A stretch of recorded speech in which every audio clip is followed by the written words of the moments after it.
Hello everyone, welcome back to my YouTube channel Civil Life. Today we will continue our study material of AVM, Indian Contribution to Science. We have already completed chapter 1 of this chapter, this whole study material. Now we will start from chapter 2, but before that we have been given some guide for pronunciation. Okay, we have to keep in mind that how some words given in this chapter will be pronounced. Okay, so in this course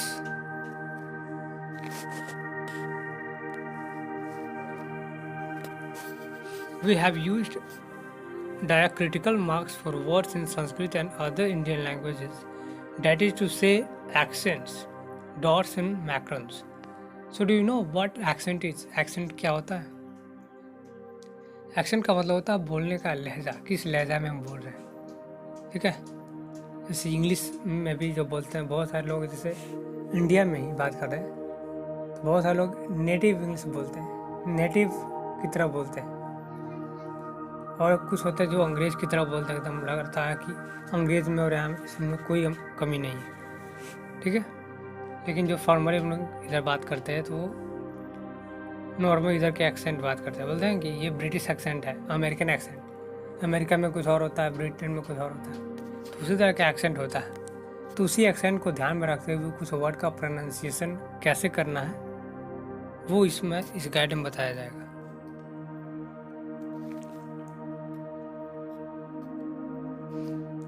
Should you find those marks disconcerting at first, just keep in mind these few simple and easy principles. A macron over a vowel makes it long. For instance, raga is pronounced as rag. So macron जो होता है, जैसे ऊपर जैसे math में होता है किसी नंबर के ऊपर बार लगता है, उसी तरह से ये यहाँ पे उसको मैक्रन कहा गया है। तो ये मैक्रन जिस भी वोवेल के ऊपर लगा हुआ होगा उसका मतलब है उसको थोड़ा लॉन्ग प्रोनाउंस करना है, जैसे कि RAGA, रागा, राग। तो हम सिंपल राग बोल दिए, लेकिन राग क्या हमने थोड़ा सा इसको इलोंगेट कर दिया, लंबा कर दिया, तो ये मैक्रन का अर्थ है। देख सकते हैं आर के बाद में ए यानी वोवेल है, इसके ऊपर मैक्रन लगा हुआ। दूसरा है the letter C stand for CH as in Charaka. तो जो यहाँ भी C लिखा होगा तो C को हमको कौन नहीं बल्कि च पढ़ना है, जैसे कि चरका में हम चरक है ना, जैसे CARA लिखा हुआ है तो हमको क्या पढ़ना है, C को कौन नहीं पढ़ना है, यहाँ पे च पढ़ना है, तो चरक।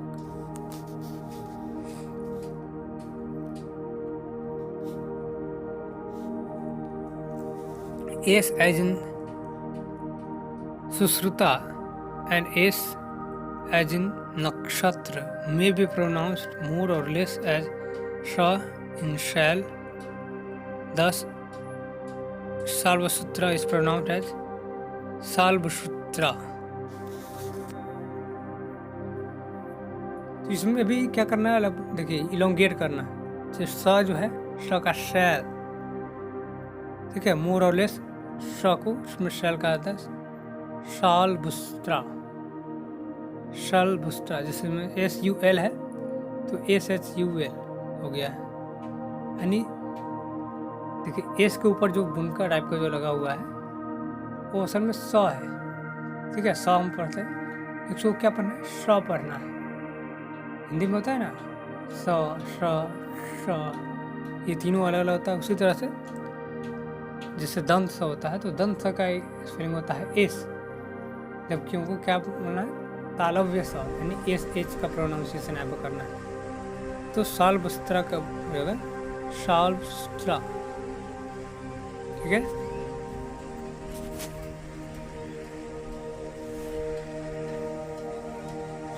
अगला है the letter R as in Smriti may be रफली प्रोनाउंस्ड एज री। तो R के नीचे थोड़ा जो लगेगा उसको री पढ़ा जाएगा जैसे स्मृति में, but keeping the I as brief as smriti. I को जितना छोटा रख सकते हैं उतना छोटा रखना है। स्मृति स्मृति, स्मृति।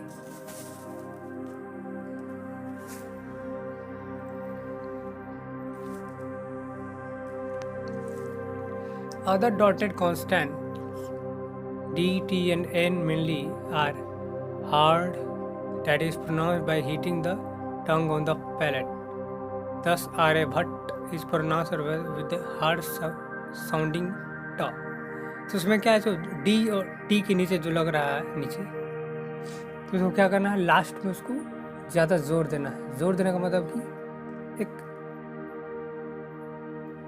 एक फोर्स के साथ, जैसे आर्यभट्ट, तो ट में क्या है, जीभ थोड़ा सा मार रहा है ऊपर, ठीक है, एक जोर मारना से हार्ड, जीभ ऊपर जोर मारना, hard, Aryabhata, Aryabhata.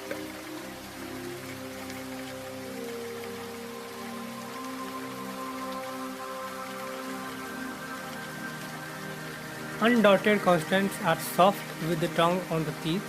For instance, in Ganit, Ni is hard but Ta is soft. गणित है, नी थोड़ा सा हार्ड लग रहा है, गणित, गणित, तो ता जो है बिल्कुल सॉफ्ट है, जबकि नी थोड़ा सा हार्ड है इसके मुकाबले। Student who wish to know the precise correspondence between diacritics in the Devanagari alphabet may refer to the following two tables for vowels and consonant। तो आपको कोई प्रॉब्लम है तो इसमें से आप देख सकते हैं। शॉर्ट वोवेल के लिए, यानी छोटा है जब होगा अ होगा तो क्या होगा, रोमन में डायटिक्स में क्या लिखा आएगा, ए लिखा रहेगा। लॉन्ग वोवेल जो आ होगा तुमने पढ़ा कि उसमें रोमन विद डायक्रिटिक्स, उस पर ऊपर ए लगा होगा, मैक्रोन लगा होगा, ठीक है। इसी तरह से ई है तो ई के लिए आई होता है, और उसमें मैक्रोन लगा दी तो दीर्घ ई हो गया, यानी कि ई, उसको थोड़ा लंबा बोलना है। उसी तरह से ऊ है तो ऊ के लिए क्या होता है, यू होता है, यू से हर्ष ऊ, और दीर्घ ऊ के लिए क्या होगा, यू पर क्या करेंगे, मैक्रोन लगा देंगे। अगला है री, तो री के लिए आर है और ऊपर लगा दिए तो री हो गया, यानी कि दीर्घ री। उसी तरह से ए, यानी ई से ए हो गया, और आई के लिए ए आई, ये नॉर्मल है। ओ के लिए ओ, और औ के लिए ए आओ, ये भी नॉर्मल जो पढ़ते हैं। और गट्रल, पैलेटल, सेरिब्रल, डेंटल, लेबियल, सिबिलेंट्स, तो ये अलग अलग जगह पे कहाँ पे कितना जोर पड़ेगा उसके हिसाब से ये दिया गया है। इससे क, ख, ग, घ, ङ, कि ये अंग नहीं होता, ये ङ होता है, ङ, ह, एच, ए। अब देखिए यहाँ पे च के लिए यहाँ पे सी एच नहीं है, च के लिए है सी ए, जैसे चरक, सी ए था। श के लिए सी डबल एच नहीं है, जब बल्कि सी एच ए है। ज, झ, इस तरह से पैलेटल, सेरिब्रल, ट, ठ, तो ये अलग अलग प्रोनाउंसिएशन है, आप पूरा इसको देख लीजिए।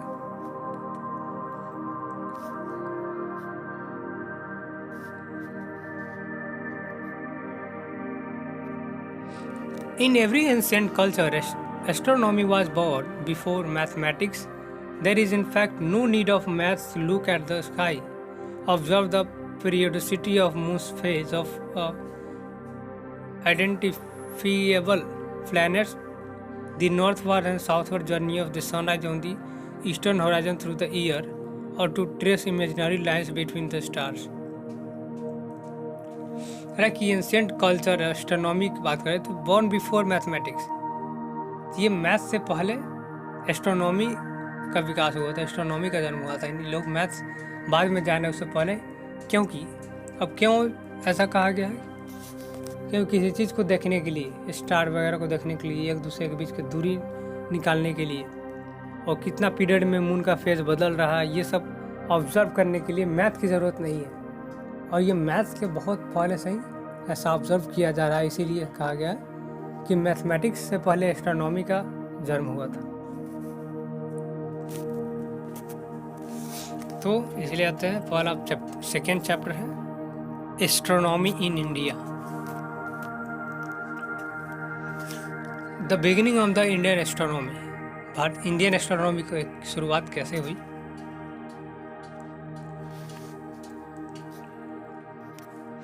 And that is Indeed how the story of astronomy always begins. और इसी तरह से ठीक है, ये जो है एस्ट्रोनॉमी की जो कहानी है वो स्टार्ट होती है। कैसे? In India those beginnings are not adequately documented. ठीक है, इंडिया में इसकी शुरुआत कैसे हुई ये उसका कोई डॉक्यूमेंटेड नहीं है कि हाँ इस समय शुरुआत हुई। धीरे धीरे ऑब्जर्व करते करते इसका कोई निश्चित टाइमलाइन नहीं है, कोई निश्चित बाउंड्री नहीं है, एक सीमा नहीं है कि उस समय से एस्ट्रोनॉमी की शुरुआत हुई। The first astronomical object found in the Andaman belong to the palaeolithic era some 12,000 years ago. Their calendar stick nothing the waxing and waning of the moon by increasing daily notches on a wooden stick. पहला जो astronomical object कहाँ मिला है? अंडमान में। और ये किस era का है? पैलियोलिथिक एरा से ये बिलोंग करता है, उस समय का है।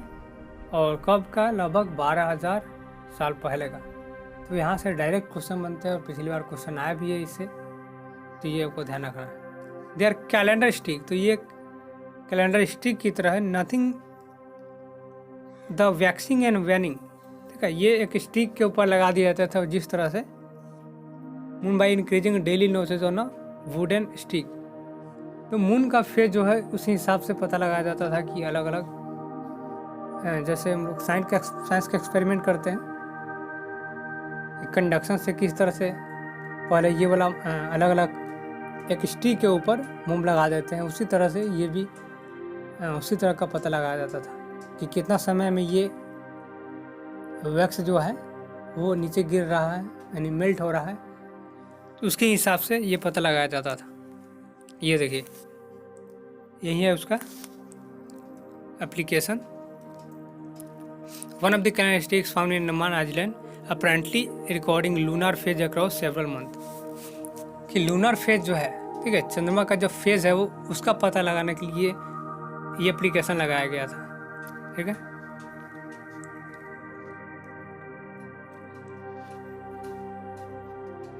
The apparent increasing waxing and decreasing, ठीक है, इंक्रीज यानी कि वैक्सिंग और डिक्रीजिंग का वेनिंग ऑफ द, यानी कि इंक्रीजमेंट को, यानी कि उसकी जो साइज है उसकी फेज को बढ़ने को वैक्सिंग कहा गया और कम होने को वेनिंग कहा गया है। ये ध्यान रखना है इसका मीनिंग कि डिक्रीज होने को क्या कहा गया है? वेनिंग, और इंक्रीज होने को वैक्सिंग कहा गया है। द मून से disc from new moon to full moon and back in course of the lunar month. तो लूनर मंथ क्या होता है? पहले न्यू मून से पूरा फुल मून की तरफ जो मून का डिस्क है उसमें वैक्सिंग और वेनिंग इस प्रोसेस से पता लगाया जाता है। ठीक है, some of the rings stone found at Mohenjodaro with rows of small drilled holes that appear to point the sunset across the year. ठीक है, और ये जो है कुछ रिंग्स मिले हैं कहाँ पे? मोहनजोदड़ो में। ये सभी, इसका हर एक क्वेश्चन इंपॉर्टेंट है, हर एक लाइन कि एक रिंग्स मिला है। ठीक है, कुछ रिंग्स मिला है मोहनजोदड़ो में जिसमें बहुत सारे रोज है। स्मॉल, एक रोज में छोटा छोटा जो होल्स है उसको ड्रिल किया गया है, जो लग रहा है कि पूरे कंट्री का सनसेट बता रहा है कि कहाँ पे, ठीक है, कितना मतलब कितने टाइम पे सूर्योदय सूर्यास्त होगा उसके हिसाब से। ठीक है, तो ये ध्यान रखें कहाँ पे। It has been found in Mohenjo-daro.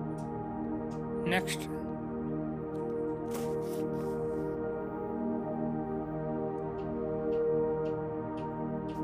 patterns of rock art found in Kashmir. ठीक है, तो रॉक आर्ट का पैटर्न कहाँ मिला है? कश्मीर में मिला है। सच एज डबल सन, ठीक है, डबल सन का, और कंसेंट्रिक सर्कल्स। कंसेंट्रिक सर्कल होता है कि एक ही रेडियस से दो सर्कल जब खींचा जाता है, मतलब एक ही पॉइंट से दो अलग अलग रेडियस का सर्कल खींचा जाता है, तो वो कंसेंट्रिक सर्कल। तो इस तरह का आर्ट कहाँ फाउंड मिला है? कश्मीर में। Have convinced some scholars that they were depiction of a supernova and meteor showers respectively. तो ये किस चीज़ का डेपिक्शन है, किस चीज़ का होता था? सुपरनोवा के बारे में और मेटियोर शावर। मेटियोर शावर का मतलब होता है कि जब बहुत सारे छोटे छोटे जो खंड, छोटे छोटे टुकड़े, पिंड के टुकड़े जो होते हैं गिरते हैं, तो उसको मेटियोर शावर कहते हैं। ठीक है, खगोलीय पिंड जब छोटे छोटे गिरते हैं तो उसको मेटियोर शावर कहा जाता है। तो वो जो है गड्ढा छोटा छोटा बन गया है। ठीक है, ये जो इंडिकेट करता है, यही डिपिक्ट करता है कि बहुत सारे मेटियोर्स का शावर हुआ है। शावर का मतलब जो हम लोग स्नान करते हैं ना, शावर, तो उस तरह जो गिरता है झरने से पानी, तो उसी तरह से मेटियोर का शावरिंग हुआ है। तो वो यहाँ पे डिपिक्ट करता है कि बहुत सारे होल्स जो बने हुए वो परहैप्स विटनेस सम 7000 ईयर्स अगो। और ये कब की बात है? लगभग 7000 साल पहले की।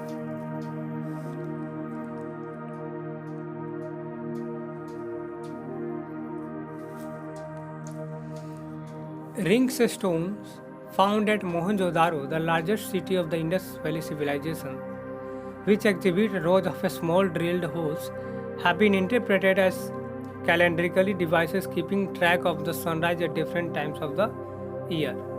तो जो रिंग स्टोन्स जो पाए गए हैं, जैसे मोहनजोदड़ो के बारे में बताया ना कि वहीं पे रिंग स्टोन्स पाए गए हैं, अलग अलग छोटे छोटे होल्स हैं।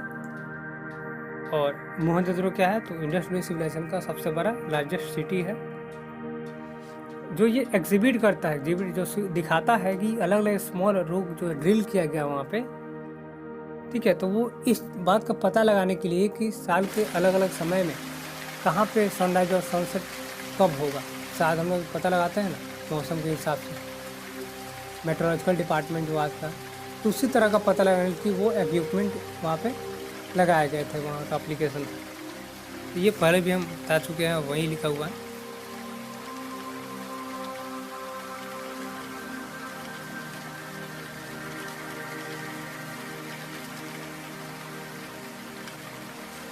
The perfect east-west alignment of streets in the same city has been attributed to the sighting of the star cluster Kritika. अच्छा, ये जो गली था, यानी कि एक ही सिटी में अलग अलग लेफ्ट और राइट के जो स्ट्रीट जो गली बनाए गए थे। ठीक है, ये था कि स्टार क्लस्टर कृतिका के लिए। ये बाद में मैं इसको समझाऊंगा कि आगे चल के क्या है। While the above statements remain speculative, it is well recognized that ancient people everywhere felt a need to relate to the universe by tuning in to the rhythms of the celestial object. While the above statement remains speculative, it is well recognized. ठीक है, और ये बिल्कुल यहाँ से पता चलता है कि जो एंशिएंट पीपल थे वो इस बात की महसूस करते थे। ठीक है, इस बात की उनको एहसास होता था कि हमें क्या है ब्रह्मांड के साथ, ठीक है, सेलेस्टियल ऑब्जेक्ट के साथ उसको रिलेट करना है कि उसका जो है हमारे ऊपर क्या। A few thousand years ago, the Rig Veda, the oldest of the four Vedas, spoke of a year of 360 days divided into 12 equal parts and used 5-year Yuga era, probably as a first attempt to reconcile the lunar and solar year by the addition of a month after those 5 years. तो कुछ हजार साल पहले की बात है। ऋग्वेद जो कि चारों वेद में सबसे पुराना है, ठीक है, उसने कहा कि भाई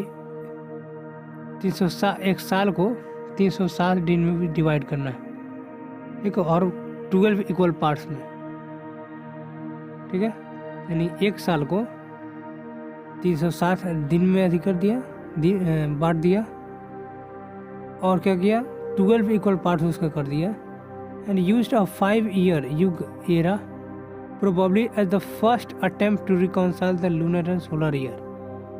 ठीक है, तो लगभग पहली बार ये प्रयास किया गया था कि लूनर ईयर और सोलर ईयर का पता लगाया जाए, क्या करके, by the addition of a month after those 5 years। ठीक है, उसमें मंथ को जोड़कर, ठीक है, अलग अलग मंथ को ऐड करके सोलर ईयर और लूनर ईयर का पता लगाया जाता था। ठीक है, यानी सोलर और लूनर ईयर निकाला जाता था। It clearly recorded a solar Eclipse although in a metaphorical language.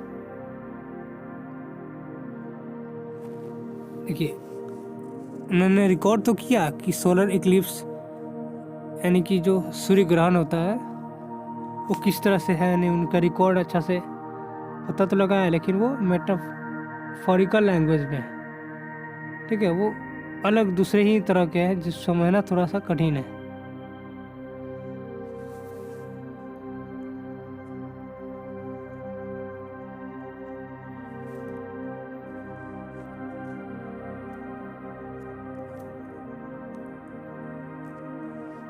And it has recently been proposed that its mention of 3,339 gods was actually a reference to the 18-year cycle of eclipse known as the Saros।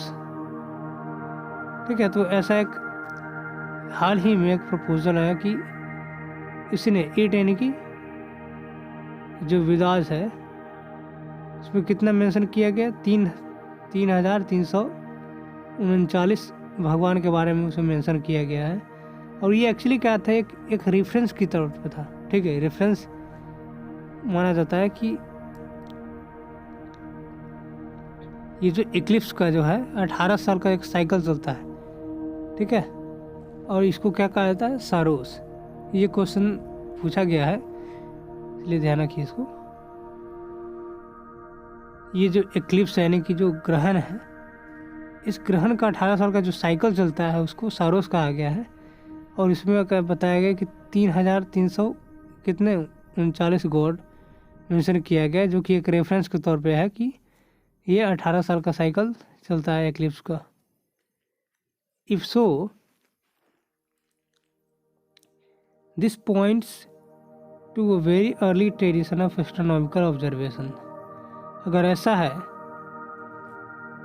तो ये जो point है, यानी ये जो बात है, ये बहुत ही एक अर्ली ट्रेडिशन है एस्ट्रोनॉमिकल ऑब्जर्वेशन का, कि लोगों ने जो ऑब्जर्व किया।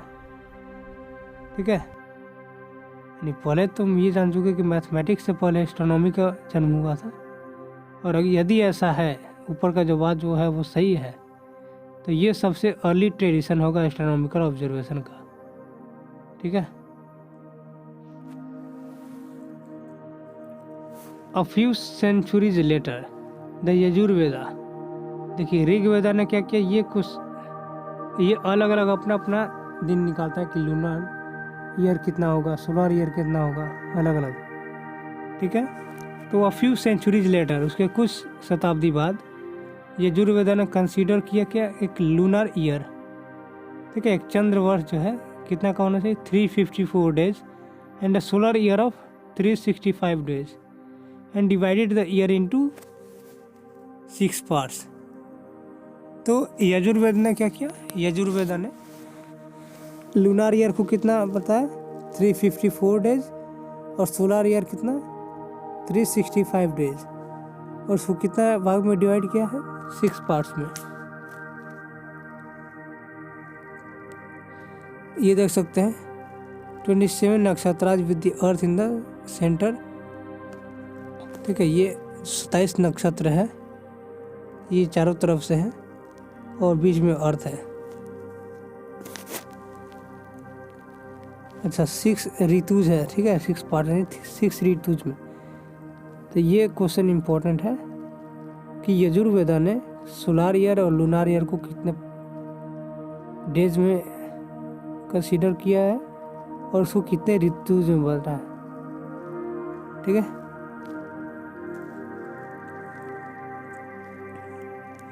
अच्छा, एक और चीज़, 6 ऋतुज में यानी कि जो 6 सीजन होता है उसमें, तो हर 2 महीने का एक सीजन होता है। ठीक है, तो टोटल यानी 12 महीने हो गए एक साल में, तो 2 महीने का एक सीजन है, एक ऋतु।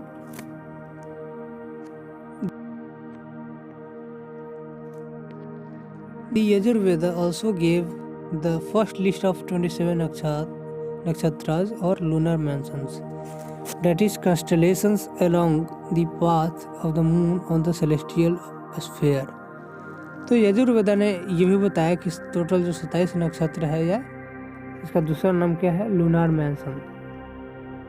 क्या है ये, कॉन्स्टेलेशन है along the path of the moon, ये चंद्रमा के रास्ते में है और एक सेलेस्टियल प्लेन में है, सेलेस्टियल स्फीयर में है। ठीक है, सेलेस्टियल नहीं, जो ब्रह्मांड से रिलेटेड होता है वो सेलेस्टियल होता है।